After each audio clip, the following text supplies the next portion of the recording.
بسم اللہ الرحمن الرحیم۔ دوستوں اور ساتھیوں، میں ہوں شہزاد چودھری مارگلا نیوز کے ساتھ۔ امید ہے بخیر ہوں گے، خوش و خرم ہوں گے۔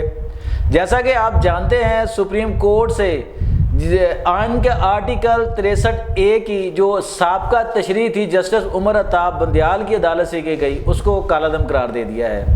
اب آج ہم جس موضوع پر بات کریں گے وہ اس آئینی تشریح سے ہٹ کر ہے کہ آپ کو پتہ ہے کہ آئینی ترمیم جو ہے وہ ایک بہت بڑا موضوع بحث بنی ہوئی ہے پچھلے 2-3 ہفتوں سے۔ ہم نے یہ دیکھنا ہے، آج ہم اس نقطے پر بات کریں گے کہ آخر دونوں جماعتیں جو ہیں، یعنی حکمران اتحاد اور اپوزیشن اتحاد جو ہے، وہ آخر اس کو زندگی اور موت کا مسئلہ کیوں بنائے ہوئے تھا۔ یہ جو آج کالعدم قرار دیا گیا عدالت کی طرف سے، وہ بھی اسی سلسلے کی ایک کڑی ہے۔ اس حوالے سے ہم بات کریں گے۔ ہمارے ساتھ اسٹوڈیو میں موجود ہیں ممتاز تجزیہ کار اور کالم نگار سید ذوالفقار علی شاہ۔ آئیے ہم سے بات کرتے ہیں۔ السلام علیکم شاہ جی۔ وعلیکم السلام شاہ جی کیسے ہیں آپ؟ اللہ کا شکر، آپ سنائیں ٹھیک ہے؟ شاہ جی عدالت سے فیصلہ آ گیا کہ آئینی وہ جو 63A کی تشریح تھی اس کو کالعدم قرار دے دیا گیا۔ اب آئینی ترمیم کا غلغلہ پھر تیز ہوتا نظر آ رہا ہے۔ آخر یہ دونوں فریقین جو ہیں وہ اپنے اپنے موقف پر پاگل پن کی حد تک کیوں جنونی ہوئے ہیں شاہ جی؟ جو صاحب اس حد تک پاگل پن، میں جو آپ نے سوال کیا اس کے اوپر تو بالکل وہی جواب دوں گا، لیکن آپ کو بتاؤں کہ اس حد تک پاگل ہو چکے تھے کہ ہوش و حواس کا جسے کہتے ہیں نا دامن، جی وہ چھوٹ گیا تھا۔ ایک وکیل جو تھے، میں انہیں وکیل کیا کہوں کہ کیا گنڈا کہوں کہ وکیل کہوں، وہ کورٹ نمبر 1 سپریم کورٹ کے کورٹ نمبر 1 میں چیف جسٹس کے سامنے بیٹھ کے دھمکی دے رہے ہیں کہ آپ فیصلہ دے کے دیکھیں، 500 وکیل باہر کھڑے ہیں۔ چوہدری صاحب یہ کوئی طریقہ ہے؟ ٹھیک ہے، اس کے اوپر پھر جعفر خان مندوخیل صاحب جو ہیں انہوں نے کہا جو ہمدردی کے تھوڑے بہت جذبات تھے وہ بھی آپ نے ختم کر دیے ہیں۔ یعنی چوہدری صاحب آپ یہ دیکھیں کہ آپ ایک طرف لوگوں کو جناب گن پوائنٹ کے اوپر کرتے جائیں، گالیاں دیتے جائیں، برا بلا دھمکیاں، تو دوسری طرف سے آپ یہ کیسے توقع کر سکتے ہیں کہ وہ آپ کو پھولوں کے ہاتھ ڈالیں؟ ٹھیک ہے، اب میں آپ کی طرف آتا ہوں کہ آپ نے جو سوال کیا نا کہ دونوں طرف زندگی موت کا، تو آپ نے 110% بالکل کریکٹ جسے کہتے ہیں نا الفاظ، کہ دونوں طرف چوہدری صاحب زندگی اور موت کا مسئلہ بھی تھا۔ یہ آئینی ترمیم جو ہونے جا رہی ہے، جس کا غلغلہ ہے نا پورا پچھلے 15-20 دن سے، سر یہ واقعی زندگی اور موت کا مسئلہ ہے۔ اس لیے کہ اگر آئینی ترمیم نہیں ہوتی، فرض کر لیں جی میں دونوں سینیریو اگر آپ اجازت دیں تو جی جی بالکل وہی ہم پوچھ رہے ہیں دونوں۔ اگر آئینی ترمیم نہیں ہوتی، اچھا تو اس کے بعد آپ کو یاد ہے ایک فیصلہ ابھی حال ہی میں آیا ہے کہ جس کے اندر الیکشن ٹریبیونلز جو ہیں وہ چیف الیکشن کمیشنر کو حق دیا گیا کہ وہ بنائیں گے with the consultation of high courts کے جو چیف جسٹس صاحب، ٹھیک ہے؟ اچھا اس کے اوپر ابھی ریویو تو نہیں آیا؟ جی نہیں، ابھی نہیں آیا۔ ٹھیک ہے، اگر آئینی ترمیم نہیں ہوتی تو اس کا ریویو آئے گا، ٹھیک ہے، اور اس کا ریویو جو ڈالنے والے ہیں وہ اینے پاگل نہیں کہ قاضی صاحب دے ہندیاں پا دیں۔ صحیح، ٹھیک ہے ٹھیک ہے۔ اچھا اب سنتے جائیں سر جی، یہ بڑا مختصر تھا کیونکہ بڑا شارٹ سا وقت ہوتا ہے ہمارے پاس، 7-8 منٹ 10 منٹ، تو جو آ سکا تھوڑا۔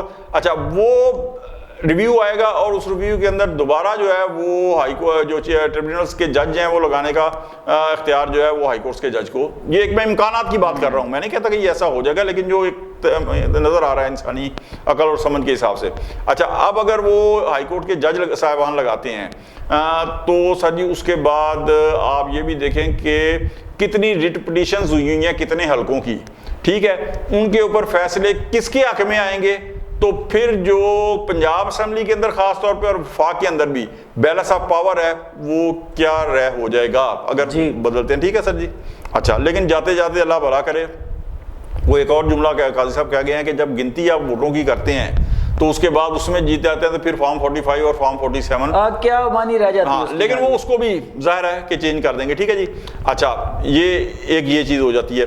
اس کے بعد اگر آئینی امینڈمنٹس نہیں ہوتی تو مجھے ایک چیز بتائیں کہ سر اگر پاکستان کی تاریخ کے اندر جو سب سے بھیانک چیز ہوئی ہے نا دفاعی اداروں کے حوالے سے، وہ ایک تو GHQ کے اوپر اٹیک تھا دہشت گردوں کا، وہ ایک چھوڑ دیں آپ اس کو، سیاسی حوالے سے جو 9 مئی ہوا ہے، ٹھیک ہے سر، تو 9 مئی کے 1.25 سال گزرنے کے باوجود آڈیو ویڈیو ہر چیز موجود ہے، سر کیوں سزا نہیں ہو سکی؟ ہاں بالکل، اتنا عرصہ گزر گیا، یہ بہت بڑا سوال ہے سر، کیوں سزا نہیں ہو سکی اسے؟ اچھا پھر ببانگ دہل، چوہدری صاحب سزا نہ ہونا تو ایک علیحدہ چیز ہے، لیکن اس کے بعد آپ یہ دیکھیں کہ ہر لیڈر PTI کا ببانگ دہل آگے کہتا ہے ہم تو ملوث ہی نہیں ہیں، آپ ویڈیو شاہ جی کیا سمجھتے ہیں کہ آپ کا عدالتی قصور ہے یا پروسیکیوشن کا وہاں پہ قصور ہے جو سزا نہیں ہوئی؟ استغفراللہ، میں پروسیکیوشن کا ہی کہوں گا. اس عمر میں 6 ماہ میں نہیں لگانا چاہتا سر، پروسیکیوشن کا قصور ہے. تو سر وہ یوں کر کے احسان نیازی صاحب ٹانگ رہے ہیں نا جو پتلون ہے اس کی کور کمانڈر کی. سر اس سے زیادہ کور کمانڈر ہو اس کے اندر گھس کر اس کو توڑ پھوڑ کرنا، آگ لگانا، کسی مجرم کو سزا نہیں ہے. اور پورے ملک کے اندر یہ ایسا ہوا، شہداء کے مجسمے جلائے گئے ہیں، سب کچھ ہوا، سزا نہیں ہو سکی. ٹھیک ہے جی. اچھا اس کے بعد آپ یقین کریں قاضی صاحب چلے جاتے، اس کے بعد آپ امینڈمنٹس کر بھی لیتے، مولانا مان بھی جاتے، آپ امینڈمنٹ بھی کر لیتے تو اڑا کے رکھ دینی تھی. اچھا کیوں کہ افتخار چودھری نے گن پوائنٹ کے اوپر اڑائی کہ نہیں، 19ویں ترمیم کروائی کہ نہیں، عظمت سعید صاحب نے 2015 میں اڑائی کہ نہیں اڑائی. تو سر یہ چیزیں. اچھا شاہ جی سوری بات قطع ہو رہی ہے، آپ کے خیال میں کیا اسی طرح کا یہ خدشہ تھا کہ قاضی صاحب کے جانے کے بعد جس طرح پہلے ججوں نے کیا، ثاقب نثار صاحب تھے، کھوسا صاحب تھے، اسی طرح کے ججز کا دور دوبارہ آنے والے؟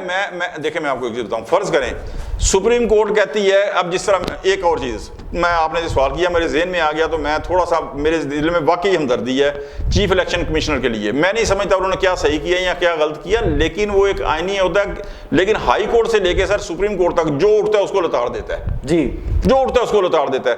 تو سر جس طرح کہا کہ باقاعدہ کہا گیا کہ الیکشن ہی صحیح نہیں کرائے الیکشن کمیشن نے 2 فروری، تو سر پورے الیکشن پروسیس کو کالعدم قرار دینے میں انہیں کون روک سکتا ہے؟ اگر قرار دینا چاہے وہ کہ دوبارہ کرائے الیکشن، کہانی مک جاتی ہے. اچھا سر ڈر یہ تھا کہ اگر وہ ججز آ گئے تو اس طرح کے اقدام ہو سکتے ہیں. سر کچھ بھی ہو، میں ایک مثال دے رہا ہوں نا، وہ کہ جی فروری کے الیکشن جو ہے ان کے اوپر نیشنل انٹرنیشنل سطح کے اوپر بہت زیادہ انگلیاں اٹھ رہی ہیں، کالعدم، کہانی مک گئی. اچھا شاہ جی یہ تو گورنمنٹ کے تحفظات ہو گئے نا. اچھا یہ آ گیا کہ الیکشن حزب اختلاف کے گورنمنٹ کے حوالے سے. ٹھیک ہے. اب اگر فرض کریں الیکشن امینڈمنٹ ہو جاتی ہے جی، تب تحریک انصاف کے ساتھ کیا اثرات ہو سکتے ہیں؟ جو اب تحریک انصاف اتنا خوف زدہ ہے یا فضل الرحمان صاحب خوف زدہ ہے؟ پھر تحریک انصاف دے بیڑے گرک ہو جاندے. کیسے؟ اس طرح گورنمنٹ کے بیڑے گرک ہونے تھے سر. وہ اس طریقے سے کہ سب سے بڑا ان کا گول ہے کانسٹیٹیوشنل کورٹ کا. ٹھیک ہے. کانسٹیٹیوشن کورٹ جب بن جائے گی تو ان کے اندر تمام جو آئینی اور سیاسی جو مقدمات ہیں وہ وہاں پہ چلے جائیں گے. تو جو موجودہ سپریم کورٹ ہے سر یہ تو پھر ایک سیشن کورٹ کا حیثیت رہ جائے گی نا. وہ کہ بھجن چلو شاباش اللہ خیر صلاح، آپ جو قتل فراڈ چوری ڈکیتی کے مقدمات ہیں وہ آپ سنتے رہیں بیٹھ کے. ہاں گورنمنٹ کو اس سے کیا جو دوسرے ہیں وہ اور یہی وجہ ہے میں آپ کو بتاؤں. اچھا جب وہ وہاں چلے جائیں گے نا تو اس کے بعد وہ جو ہم خیال ججز والا ایک کانسیپٹ تھا جو عمر اتحاد بندیال صاحب کے دور سے شروع ہوا تھا، ہم خیال ججز والا، وہ کانسیپٹ تو بالکل ختم ہو گیا سر. یہی وجہ ہے کہ سر ایک صرف سوری چوہدری صاحب معذرت کہ یہی وجہ ہے کہ آپ تحریک انصاف کے جلسے احتجاج کی صورت اختیار کر گئے ہیں، حالانکہ ضرورت نہیں تھی.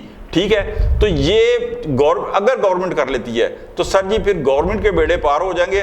پھر اس وقت جو تحریک انصاف کی ہے نا، اللہ معاف کرے، وہ بیڑے جو ہے نا وہ کسی کنارے نہیں لگتے نظر. اچھا شاہ جی سوال تو پھر کھڑا ہو گیا نا کہ اگر ہم خیال ججز عمر اتحاد بندیال کی سربراہی میں بیٹھے ہوں یا آپ قاضی صاحب کی سربراہی میں بیٹھ جائیں آئینی کورٹ میں، تو وہ بھی تو پھر اسی طرح کے ہم خیال ججز ہوں گے. یہ پی ٹی آئی کے وہ پرو پی ٹی آئی تھے، یہ اینٹی پی ٹی آئی ہوں گے. جی ہم خیال تو پھر ہو گئے نا. جی آپ بالکل ٹھیک کہہ رہے ہیں. لیکن مجھے ایک چیز بتائیں، یہ جو فیصلہ آیا تھا الیکشن کمیشن کی وضاحت کے اوپر ٹھک کر کے، سر اس کی ٹائمنگ آپ نہیں غور کر رہے؟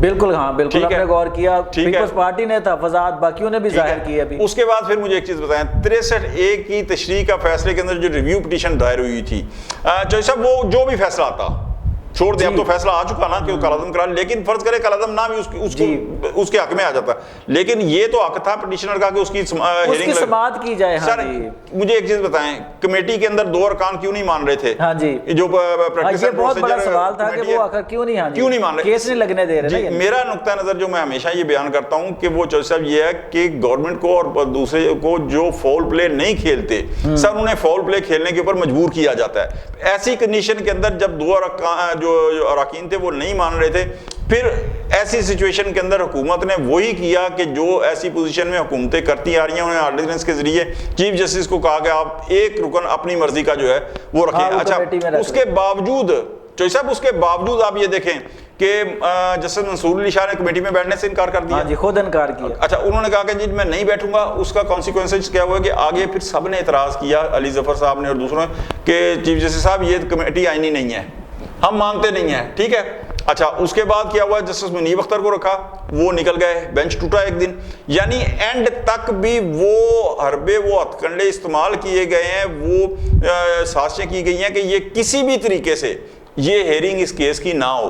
تو جیسا مجھے ایک چیز بتائیں کہ جب صورتحال یہ ہو کہ ایک فریق کی طرف سے اس طرح پورا زور لگایا جائے, تو سر دوسرے فریق اگر فاؤل پلے کرتا ہے تو اس کو مورد الزام کس طریقے سے آپ ٹھہرائیں؟ اچھا شاہ جی, وقت کم ہے جی تو مختصر بتائیے گا کہ اب آئینی ترمیم حکومت کے لیے نسبتاً آسان ٹاسک بنا ہے یا نہیں اس فیصلے کے بعد؟ چوہدری صاحب, آئینی ترمیم اب نسبتاً کیا کافی زیادہ آسان ہوا ہے, اور اگر اب بھی گورنمنٹ آئینی ترمیم کرنے میں ناکام رہتی ہے تو میرا خیال ہے پھر جا کے وزیر اعظم پوری کیبنٹ کو اڈیالہ جیل میں جا کے جو ہے نا خان صاحب کو کہنا چاہیے, خان صاحب آ جاؤ باہر, تہاڈی مہربانی, میرے خیال میں آسان ہو گئی ہے, اور اب اگر نہ کرنے کا کوئی جواز نہیں ہے. اور لیکن میں آپ کو بتاؤں یہی بات ہے کہ میاں نواز شریف صاحب نے جو باہر جانا تھا ان کی روانگی کو مؤخر کیا گیا.